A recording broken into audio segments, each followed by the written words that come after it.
Star Wars The Rise of Skywalker is now just 22 days away from its official release by Disney, Lucasfilm, J.J. Abrams, and even creator George Lucas. That is all set and ready to end the Skywalker saga and the sequel trilogy itself. This is Mike Zero. Make sure to subscribe if you're new to the channel for future Star Wars content. Now, one thing about Episode 9 that a lot of fans are very worried about or very excited about is, of course, the grand finale of this movie. Exactly how the final showdown between both Ben Solo, Rey, and Palpatine is exactly going to be utilized by Disney and Lucasfilm, and especially J.J. Abrams of all people, and exactly how it's going to compare to the battle between, of course, Darth Vader, Luke, and Palpatine. You can see the similarities of how each ending also includes 3 powerful Force users.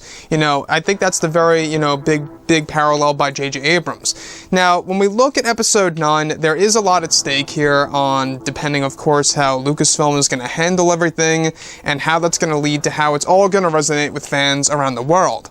And that's the big thing about this movie, because this movie really does determine the future of the Star Wars franchise. Now, what's really unfortunate has all to do with the grand finale involving The Rise of Skywalker based on many of the different leaks. I want to actually express my feelings about this and exactly why it just doesn't feel right for a Star Wars movie and by Disney and Lucasfilm based on certain decisions for specific characters and explanations, but let's get right into it. Now, specifically, shot descriptions consisting of a sequence in which Rey and Ben Solo are said to both be very lethargic and unable to get up off the ground within Palpatine's throne room, where Sidious is said to be shooting his Force lightning up into the sky that is labeled as a Force storm that is destroying the Resistance fleet and some First Order forces. It's explained that during the sequence, Palpatine is able to focus all of his energy after getting rejuvenated from both Rey and Ben Solo's energy by using the Force conduit technique, where Sidious is said to pause his Force storm technique once he realizes that Ben Solo is getting up to defend himself against Sidious. Ben Solo is said to ignite his mother's lightsaber, Leia's blue lightsaber blade, where Palpatine shoots Force lightning at Ben Solo, where Ben blocks it a couple of times. This is where Sidious delivers a line of dialogue about how this will be the final word end of Skywalker after Ben Solo delivers a line refusing to join Palpatine. Sidious is said to use Force lightning again, a surprise attack on Kylo Ren, where he is unable to block it, where it hits Ben Solo and throws him over into the abyss, into a bottomless pit that falls thousands of feet into the world of Exegol. Now, the visuals of Ben Solo's death is said to be very near similar to Han Solo's death within The Force Awakens, where his body is seen falling down and eventually vanishing into the darkness. Following Ben Solo's death is when the Force ghosts of the past reach out to Rey. This is where Palpatine meets his demise, where Rey is able to stand up against Palpatine. This is where Sidious realizes that even his own granddaughter cannot be turned to the dark side, and also shoots Force lightning at her, where she blocks it using Leia and Anakin's lightsabers in a crossed position, killing Palpatine instantaneously, where his own power kills him in a matter of 5 to 10 seconds, max, and that the battle between Rey and Palpatine is similar in a sense of course, the battle between Darth Maul and Obi-Wan Kenobi, and how Darth Maul met his demise by Obi-Wan Kenobi on Tatooine in Star Wars Rebels. Ben Solo's death at the end of the film is never explained, and there is no Force ghost of Ben Solo either, not in the form of a body or voice, and that J.J. Abrams left his fate completely ambiguous, never to be seen again. Rey is described to actually run out of Palpatine's throne room as it begins to crumble and degrade, where the entire ground begins to collapse and fall into the core of the planet, where she runs herself out of the actual location and makes her way over to the elevator, eventually reaching Luke Skywalker's X-Wing on the surface that she took to this planet originally, and escapes, leaving the planet as Palpatine's base falls into the planet. However, the planet does not get destroyed and remains intact. It's said that Palpatine's own power causes his base to collapse, where the visuals of Palpatine's death in the film is that he essentially explodes once the Force lightning strikes back at him, and that the scene is similar to when Yoda was redirecting the Force lightning back at Sidious in Episode 3 as far as screen time goes. Palpatine's lightning back at Sidious in Episode 3 by Yoda is actually said to be similar in a sense of how it's 10 seconds long, where the final battle between Rey and Palpatine and that his actual death is sudden, where once he dies it leaves a trail of red energy that is like a mist where it fades away slowly before Rey runs away and travels to Tatooine later and calls herself Rey Skywalker. So let's go over a couple of parts about this as to why I believe that this is, of course, a very bad and terrible decision by Disney and Lucasfilm. In fact, this ending, and I'm just going to be very real with you guys, and this is just my honest opinion. We're all human beings at the end of the day. We all have our own opinions, and if you guys actually like this, that's perfectly fine. There are quite a number of problems that I have with this. The first thing being that really does kind of get to me is the fact that Palpatine dies so fast. Now, it's explained that the final battle between Rey and Palpatine is no longer than 5 to 10 seconds long.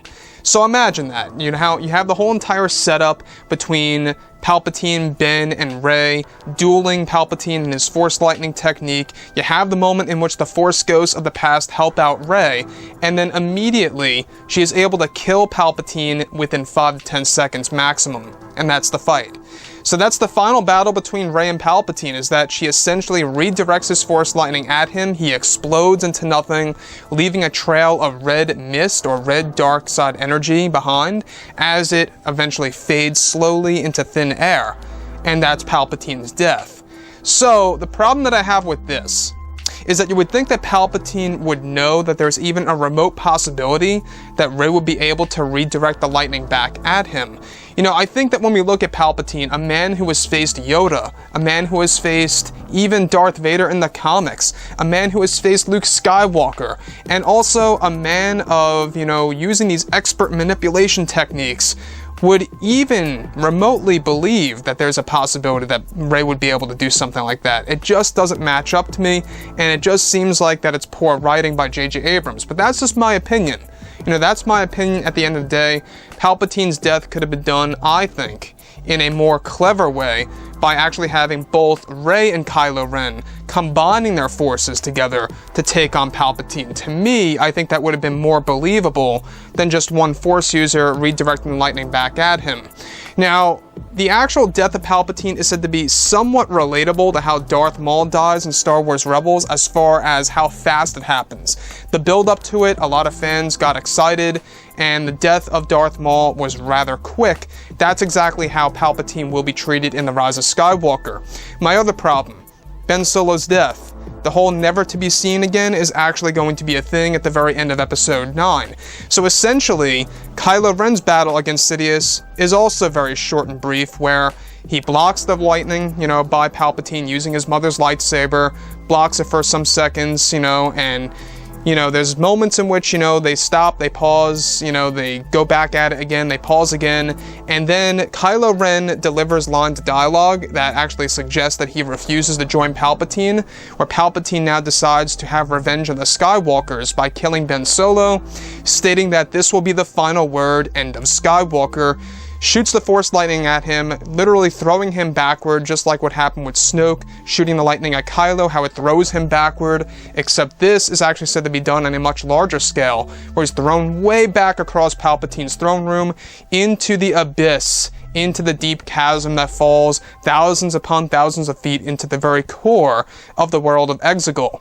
Now, it's explained that J.J. Abrams does not actually clarify exactly whether or not Kylo Ren / Ben Solo was able to transfer his own consciousness as a Jedi into the netherworld of the Force to become a Force Ghost. No Force Ghost voice, and no actual Force Ghost appearance of Ben Solo.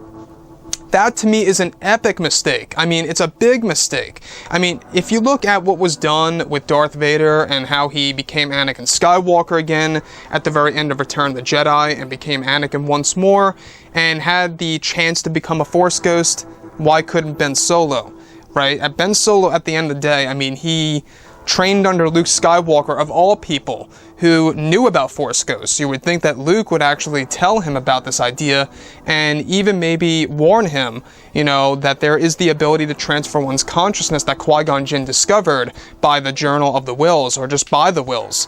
So with that being said, guys, let me know what you think about this. Do you agree or disagree with my points of view and my opinions on this? And if you guys did enjoy the content for today, do make sure to drop a thumbs up on this video to support the channel. I thank you all so very much for the kind support, and I'll catch you guys next time.